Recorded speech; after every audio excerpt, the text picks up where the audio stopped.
दिल्ली सरकार का एक और जनविरोधी अवमाननीय चेहरा आपके बीच में हम लेकर आ रहे हैं। जहां एक और दिल्ली के मुख्यमंत्री अन्य राज्यों में बड़ी बड़ी घोषणाएं करके घोषणावीर बनते हैं और सपनों के सौदागर अगर उनको कहें तो शायद अतिशयोक्ति नहीं होगी।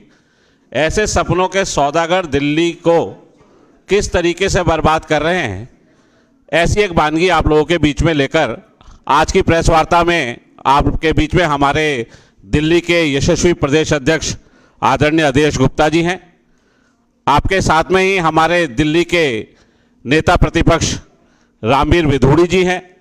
साथ में हमारी दिल्ली भारतीय जनता पार्टी के प्रदेश उपाध्यक्ष राजन तिवारी जी हैं। साथ में ही हमारी आंगनवाड़ी की बहन पूजा जी, कविता जी, लतेश जी भी हमारे साथ में मंच पर हैं। मैं आदरणीय प्रदेश अध्यक्ष जी से आग्रह करूंगा कि वो अपना विषय प्रेस बंधुओं के समक्ष रखें।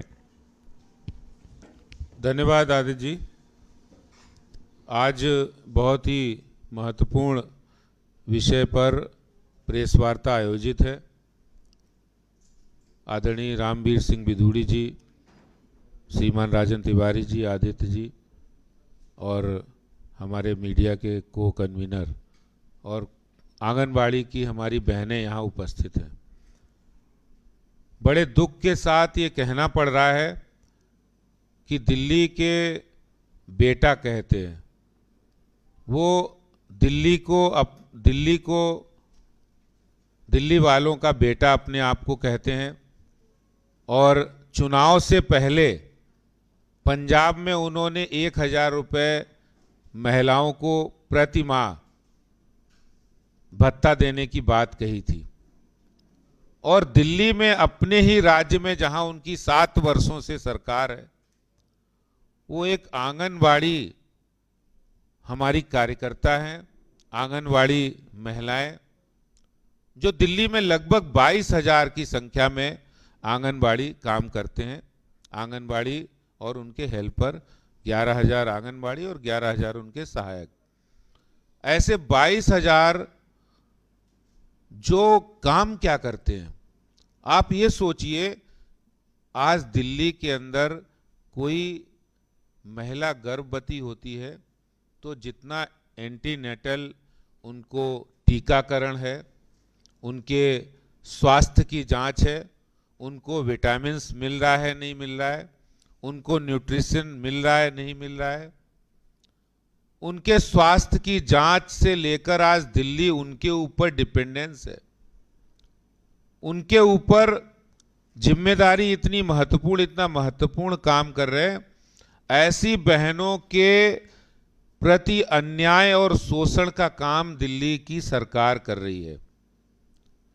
अच्छा, अन्याय शोषण भी कर रहे हो आप, और जब कोई लोकतांत्रिक तरीके से उसकी आवाज उठा रहा है तो आवाज उठाने वालों को आवाज कैसे दबाई जाए, कैसे कुचली जाए, ये इतिहास में ऐसे पहला उदाहरण दिल्ली में मिला है कि जो कोरोना में जिन्होंने अपनी जानें गंवाई, कोरोना में जिन्होंने अपनी जानें गंवाई, दूसरों की जानें बचाने के लिए, दिल्ली वालों की जानें बचाने के लिए अपनी जानें गंवाई, उन लोगों को ये पुरस्कार दिया है केजरीवाल साहब ने कि उनको नौकरी से निकाल दिया। और दोष क्या? वो अपनी मांगों के लिए लड़ाई लड़ रहे थे। वो ये कह रहे थे कि जो मोदी सरकार ने उनको बढ़ाकर भेजा है वो आप क्यों नहीं लागू करते। वो ये मांग कर रहे थे कि हमें मानदेय नहीं चाहिए, सैलरी चाहिए।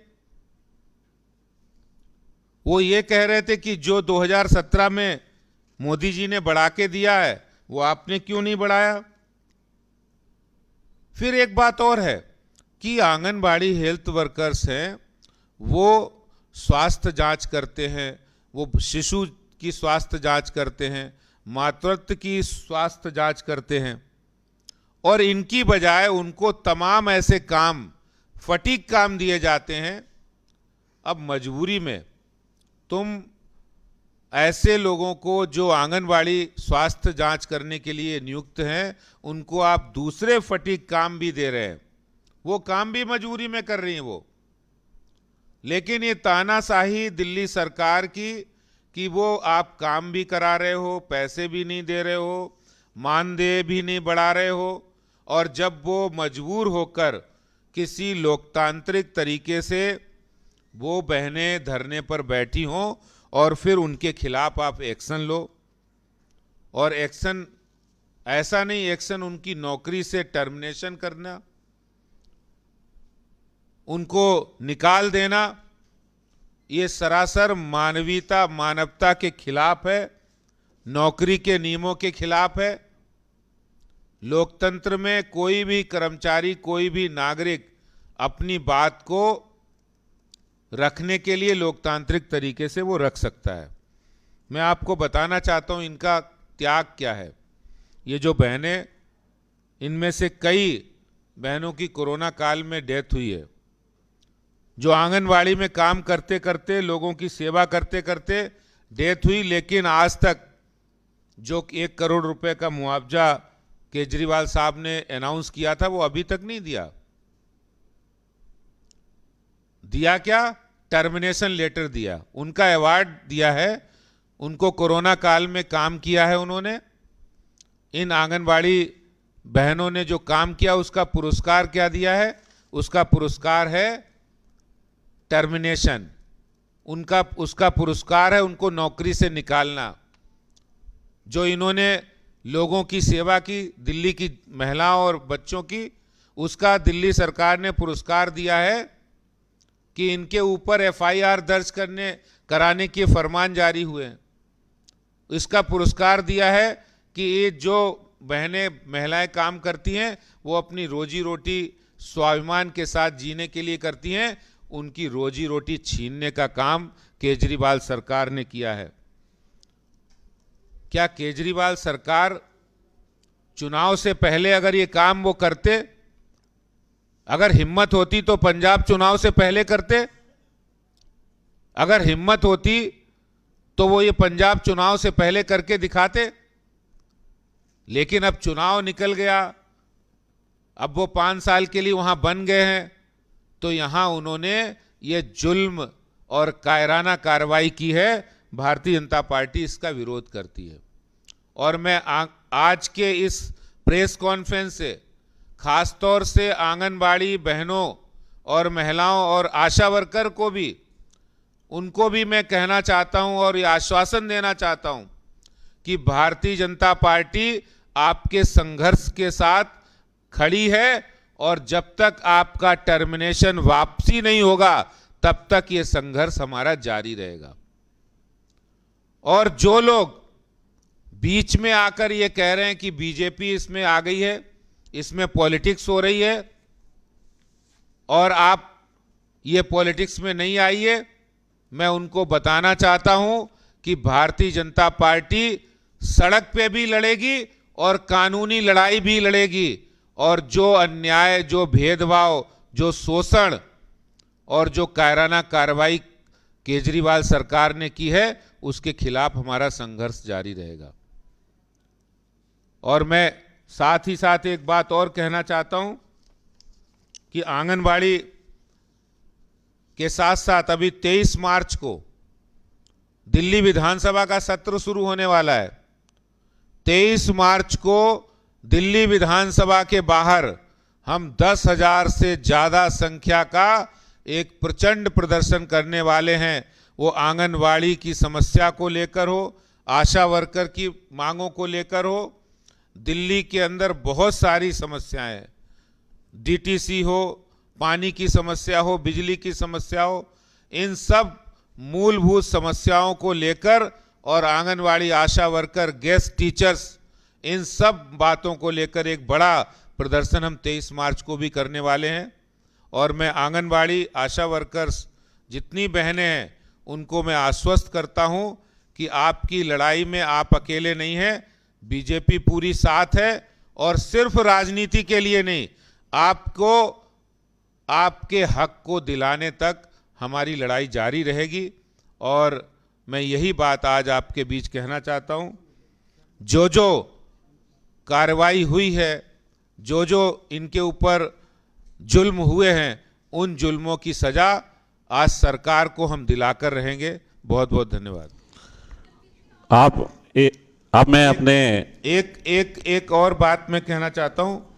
जल्दी ही हमारे जो लीडर ऑफ अपोजिशन है, हम लोग मिलकर एलजी साहब के पास एक डेलीगेशन भी ले जाने वाले हैं। अब मैं अपने नेता प्रतिपक्ष जो दिल्ली की सड़क से और विधानसभा के पटल तक इस आवाज़ को बुलंद करते रहे हैं, मैं उनसे आग्रह करूंगा श्री रामवीर विदुड़ी जी से कि वो भी अपना विषय रखें। कोई नहीं। दिल्ली प्रदेश भाजपा के यशस्वी अध्यक्ष आदरणीय श्री आदेश गुप्ता जी, दिल्ली प्रदेश भारतीय जनता पार्टी के सम्मानित उपाध्यक्ष श्री राजन तिवारी जी, प्रवक्ता श्री झा जी, सभी मीडिया के सम्मानित भाइयों और बहनों, 23 तारीख को दिल्ली प्रदेश भारतीय जनता पार्टी के अध्यक्ष श्री आदेश गुप्ता जी के नेतृत्व में मुख्यमंत्री के निवास के बाहर और विधानसभा के बाहर भाजपा कार्यकर्ताओं का विशाल प्रदर्शन पार्टी की ओर से आयोजित किया गया है। और इस प्रदर्शन में दिल्ली विधानसभा में भाजपा के 8 विधायक हैं। सभी 8 के 8 विधायक इस प्रदर्शन में शामिल होंगे। मैं आज 2-3 बातें कहना चाहता हूं। जो कुछ अध्यक्ष जी ने कहा है मैं उसको रिपीट नहीं करना चाहता हूं। आंगनवाड़ी वर्कर्स को 9600 रुपये दिल्ली सरकार की ओर से वेतन दिया जाता है और जो हेल्पर्स हैं उनकी सैलरी तो लगभग 4800 रुपया है। इसी तरह से जो गेस्ट टीचर्स हैं उनको भी नियमित करने की बात कही गई थी और उनकी सैलरी में भी बढ़ोतरी करने की बात डिप्टी चीफ मिनिस्टर, जिनके पास एजुकेशन डिपार्टमेंट भी है, उनके द्वारा आज से 3 या 3.5 महीने पहले घोषणा की गई थी। इसी तरह से वोकेशनल टीचर्स हैं, उनको 16,000 रुपये हर महीने दिल्ली सरकार की ओर से वेतन दिया जाता है। जो अगल बगल के राज्य हैं, चाहे उत्तर प्रदेश है, चाहे हरियाणा है, चाहे राजस्थान है, वहाँ 32,000 रुपये दिया जाता है। और जो आशा वर्कर्स हैं उनको केवल 4,000 रुपया अरविंद केजरीवाल की सरकार की ओर से दिया जा रहा है। दिल्ली के मुख्यमंत्री ने जो दिल्ली में स्किल्ड वर्कर्स हैं उनका न्यूनतम वेतन 19,443 रुपया तय किया हुआ है। चाहे आंगनवाड़ी वर्कर्स हों, चाहे हेल्पर्स हों, चाहे जो वोकेशनल टीचर्स हैं, उनको अरविंद केजरीवाल की सरकार न्यूनतम वेतन भी नहीं दे रही है। और आंगनवाड़ी वर्कर्स ने अपनी मांगों के समर्थन में यदि दिल्ली के मुख्यमंत्री अरविंद केजरीवाल के घर के बाहर प्रदर्शन किया तो लगभग 991 आंगनवाड़ी कार्यकर्ताओं को नौकरी से बर्खास्त कर दिया गया। तो आज मैं इस प्रेस कॉन्फ्रेंस के माध्यम से दिल्ली के मुख्यमंत्री से मांग करता हूं कि न्यूनतम वेतन कम से कम 20,000 रुपया उनकी सरकार को जरूर देना चाहिए। और जिन आंगनवाड़ी कार्यकर्ताओं को नौकरी से बाहर कर दिया गया है उनको नौकरी उनको वापस देनी चाहिए। यह मैं भाजपा विधायक दल की ओर से जरूर मांग करता हूं। बहुत बहुत धन्यवाद।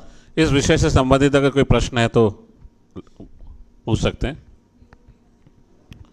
विधानसभा के बाहर आप जो विरोध प्रदर्शन करने आ रहे हैं उसकी क्या कुछ रूपरेखा रहेगी, क्योंकि बजट का महत्वपूर्ण सत्र भी उस दौरान चल रहा होगा दिल्ली में। अगर भाजपा विधानसभा का साल भर का सबसे महत्वपूर्ण अगर सत्र होता है तो बजट सत्र होता है, आपका विरोध प्रदर्शन रहेगा कि किन मुद्दे क्या मुद्दे रहेंगे, रूपरेखा क्या रहेगी? देखिए, दिल्ली में बहुत सारे मुद्दे जो है दिल्ली सरकार के जिम्मे हैं, लेकिन उस पर कोई कार्रवाई नहीं हुई। आज बिजली विभाग के अंदर भ्रष्टाचार का आतंक है। कोई भी नया कनेक्शन लेने जाओ तो जनता को पैसे देने पड़ते हैं, उनको कह दिया जाता है कि कनेक्शन नहीं मिलेगा, जब पैसे दे दो तो कनेक्शन मिल जाता है। उसी तरह से लोगों के घरों में गंदा पानी आ रहा है, गेस्ट टीचर की समस्या है, कॉन्ट्रैक्ट कर्मचारियों की समस्या है। इन्होंने कहा कॉन्ट्रैक्ट कर्मचारी हम पक्के करेंगे। आंगनवाड़ी और आशा वर्कर के साथ साथ दिल्ली की सार्वजनिक परिवहन व्यवस्था को दुरुस्त करना है। अनेक ऐसे मुद्दों के साथ साथ दिल्ली में नई शराब पॉलिसी के खिलाफ भी एक बड़ा आंदोलन चल रहा है, उसके बारे में भी है। दिल्ली देहात और दिल्ली के किसानों की समस्याएं हैं। कुल मिला के जब सत्र चल रहा है तो सत्र चलने से पहले दिल्ली की समस्याओं को लेकर दिल्ली सरकार के सामने हम लोग लोकतांत्रिक ढंग से प्रदर्शन रखेंगे, दिल्ली की जनता की आवाज़ रखेंगे। और ख़ास तौर से आज जो आंगनबाड़ी और आशा वर्कर की बात है, तो मैं इसमें कहना चाहता हूँ एलजी साहब के हम जाकर उनसे कहेंगे सबसे पहला इनका टर्मिनेशन वापस किया जाए, एस्मा हटाया जाए और इनको मानदेय बढ़ाया जाए। ये 3 सूत्री मांग को लेकर हम उनके पास भी डेलीगेशन लेके जाएंगे और धरने में भी ये डिमांड करेंगे। बहुत बहुत धन्यवाद। ये आंगनबाड़ी तो आशा वर्कर हैं।